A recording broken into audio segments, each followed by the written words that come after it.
Environ 60 000 personnes ont franchi la frontière pour entrer dans l'enclave espagnole de Ceuta en l'espace de 24 heures, a déclaré ce vendredi le ministère espagnol de l'Intérieur. Il s'agit de l'une des crises migratoires les plus graves qu'ait connue la ville autonome, bien que 25 000 personnes soient déjà reparties vers le Maroc, ont précisé les autorités. La crise frontalière a atteint son paroxysme jeudi et s'est poursuivie ce vendredi, l'Espagne ayant déployé des forces armées pour rétablir l'ordre. À ce jour, au moins 34 personnes ont trouvé la mort en tentant d'atteindre le territoire espagnol limitrophe du Maroc, ont indiqué des sources policières. La France a rapidement déclaré qu'elle renforcerait ses contrôles à la frontière avec l'Espagne, annonçant la mobilisation de la force d'intervention rapide pour des contrôles approfondis. L'Italie puis le Danemark ont de leur côté proposé de suspendre l'Espagne de l'espace Schengen. Madrid a répondu en convoquant dans un premier temps l'ambassadeur italien, accusant Rome d'utiliser cette crise à des fins politiques. Les raisons de la récente vague de migrants en provenance du Maroc n'ont pas été immédiatement élucidées. Les autorités de Ceuta ont établi un lien avec une décision de la Cour suprême espagnole rendue au début du mois qui interdisait de renvoyer sans procédure régulière les migrants arrivant par la mer. Le Premier ministre Pedro Sánchez a accusé les réseaux de passeurs, assurant que la décision de la Cour suprême a été mal interprétée. Donald Trump a annoncé qu'un accord avait été conclu concernant le désarmement du Hamas et de tous les autres groupes armés dans la bande de Gaza, ouvrant ainsi la voie au retrait israélien du territoire palestinien et à la reconstruction de l'enclave. Le président américain a salué un accord historique. Il s'agit d'une étape monumentale vers une paix et une sécurité durable, a-t-il précisé, mettant en avant le rôle du Conseil de la paix qu'il avait créé il y a 9 mois.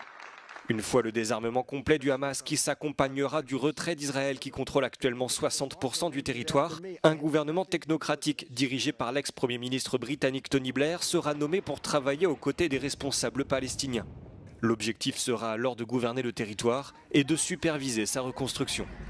Si Donald Trump n'a pas précisé de calendrier exact, des responsables ont indiqué qu'ils s'attendaient à ce que le processus de désarmement soit achevé dans les 2 semaines à venir. Ils ont ajouté que la remise par le Hamas de ses armes lourdes et le démantèlement de ses tunnels devraient prendre entre 200 et 350 jours.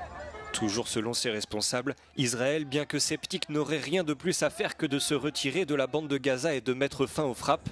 Autant de points sur lesquels l'État hébreu s'était déjà engagé. Depuis le 7 octobre 2023, au moins 73 000 personnes ont été tuées dans l'enclave par l'armée israélienne, selon le ministère de la Santé de Gaza. L'annonce de la FIFA de créer une société pour vendre des parts du mondial à des investisseurs privés a entraîné une levée de boucliers à travers le monde. Mais Gianni Infantino ne recule pas et défend son projet. En colère, l'UEFA, l'organe qui regroupe les fédérations européennes du ballon rond, a menacé de boycotter les prochaines Coupes du Monde si cette initiative venait à aboutir. Même indignation du côté de la CONCACAF, qui gère les fédérations d'Amérique du Nord, centrale et des Caraïbes. L'AFC, qui regroupe les fédérations asiatiques, a elle aussi publiquement rejeté ce projet ce vendredi. La FIFA affirme consulter les différentes fédérations qui pourraient chacune recevoir une enveloppe de 20 millions de dollars si elles se prononcent en faveur de cette initiative avant le 19 septembre. L'idée soutenue par Gianni Infantino et qui fait polémique serait de regrouper tous les droits commerciaux, la billetterie, le sponsoring, la diffusion, l'octroi de licences, ainsi que l'organisation du tournoi à travers la création d'une société dont les parts seraient vendues à un groupe d'investisseurs. Pour réaliser ce projet, la FIFA s'est rapprochée d'un fonds d'investissement créé par le frère de Jared Kushner, lui-même gendre de Donald Trump. Reste à savoir si l'annonce de ce projet pourrait peser dans la balance lors de l'élection du nouveau patron de la FIFA en 2027. Candidat à sa réélection, Gianni Infantino reste favori. L'Union européenne se dit prête à jouer un rôle clé dans le processus de l'ONU sur la question chypriote.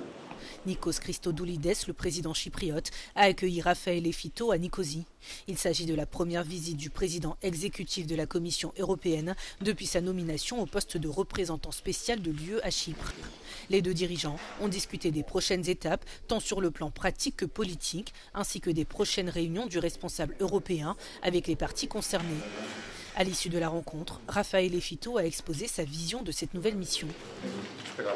The European Union wants to give a very clear message. We want to work to participate with a very important role in the process. We want to follow clearly the EU, UN process because it is very important for us to to give our very important and positive contribution this way.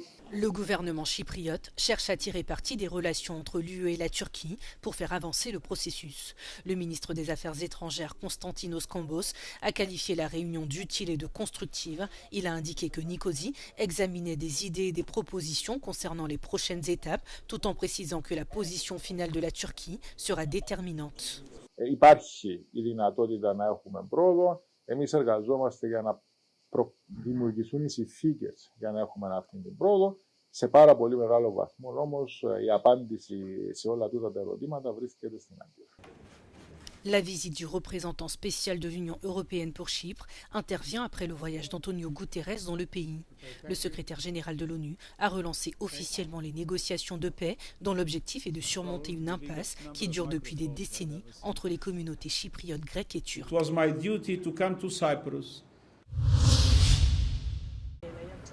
Les autorités britanniques assurent que la moitié de l'Angleterre est en situation de sécheresse après des précipitations anormalement faibles et des températures exceptionnellement élevées. Les 7 régions déclarées en situation de sécheresse représentent 51,4% du territoire anglais. Cette déclaration intervient au terme de ce qui s'annonce comme le mois de juillet le plus sec jamais enregistré, avec seulement environ 7% des précipitations attendues à l'échelle du pays et à peine 1% dans certaines régions du sud de l'Angleterre selon l'Agence pour l'environnement du gouvernement britannique. Les autorités qualifient cette situation de sécheresse éclair. C'est la 2e année consécutive que certaines régions du pays font face à ce phénomène. Les cours d'eau sont à sec, les agriculteurs doivent récolter leurs cultures plus tôt, le risque d'incendie de forêt augmente et des millions de personnes sont soumises à des restrictions d'utilisation de l'eau, a déclaré l'agence. Par ailleurs, le Met Office, l'agence météorologique britannique, a annoncé avoir relevé le 26 juin une température maximale journalière de 38 degrés, un record pour l'Angleterre et le Royaume-Uni, bien supérieur aux 37,7 degrés initialement annoncés. Le Royaume-Uni connaît actuellement sa 4e vague de chaleur généralisée de l'année 2026, une situation qui s'inscrit dans une tendance plus large. Selon le service climatique Copernicus de l'UE, l'Europe est le continent qui se réchauffe le plus rapidement, à un rythme plus de 2 fois supérieur à la moyenne mondiale. Toitures arrachées, arbres déracinés, des rafales de vent aussi soudaines que dévastatrices dépassant les 110 km/h ont causé des dégâts importants dans les États de Rio de Janeiro et de Sao Paulo. Les intempéries qui ont frappé le sud-est du Brésil ont fait au moins 5 morts, 10 blessés et une personne est toujours portée disparue. En quelques heures, les pompiers et les équipes de la protection civile ont effectué quelques 135 interventions dans tout l'État de Rio de Janeiro. Infelizmente, fizemos o atendimento em uma queda de muro, desabamento de muro que infelizmente vitimou 2 pessoas fatalmente e então contabilizamos infelizmente esse resultado. Temos também em Mambucaba uma pessoa desaparecida em razão do naufrágio de uma pequena embarcação. Estamos realizando agora as buscas dessa pessoa.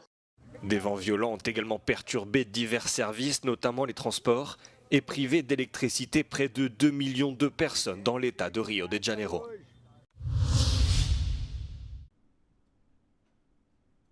La start-up américaine Anthropic a annoncé que 3 versions de son IA baptisée Claude ont infiltré les systèmes de 3 sociétés lors d'une phase de test.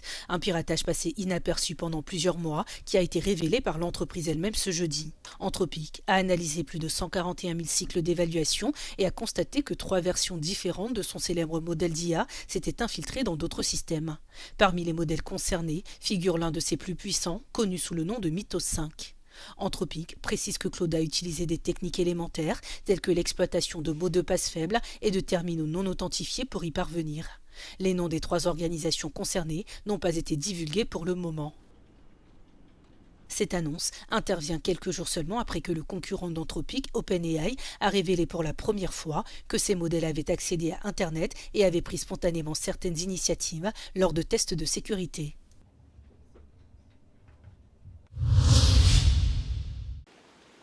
Bravant une mer agitée, Maria et Vania remplissent des seaux de sable noir sur une plage ravagée qui n'a plus grand-chose à voir avec l'image idyllique du Cap-Vert. Elles transportent ensuite des dizaines de kilos sur leur tête pour les vendre illégalement à des entrepreneurs du bâtiment. Dans cet archipel situé au large des côtes sénégalaises, le sable est la seule ressource naturelle. La majorité des plages de l'île de Santiago a disparu à cause du ramassage du sable. Donc aujourd'hui, on n'a pas beaucoup de plages avec sable. On peut dire que peut-être on a moins d'1% de plages avec sable. Des décennies d'extraction de sable ont ravagé presque toutes les plages de l'île de Santiago et détérioré les terres agricoles. A água de mar está bate entra. E nosso país, que é país que está chove pouco, se tiver aquela chuva que depois também faz aquela lixiviação de sais no solo, consequentemente, nossa água fica de má qualidade. Por isso que a apanha de areia tem aquela consequência ali nefástica na agricultura, na vida de agricultores.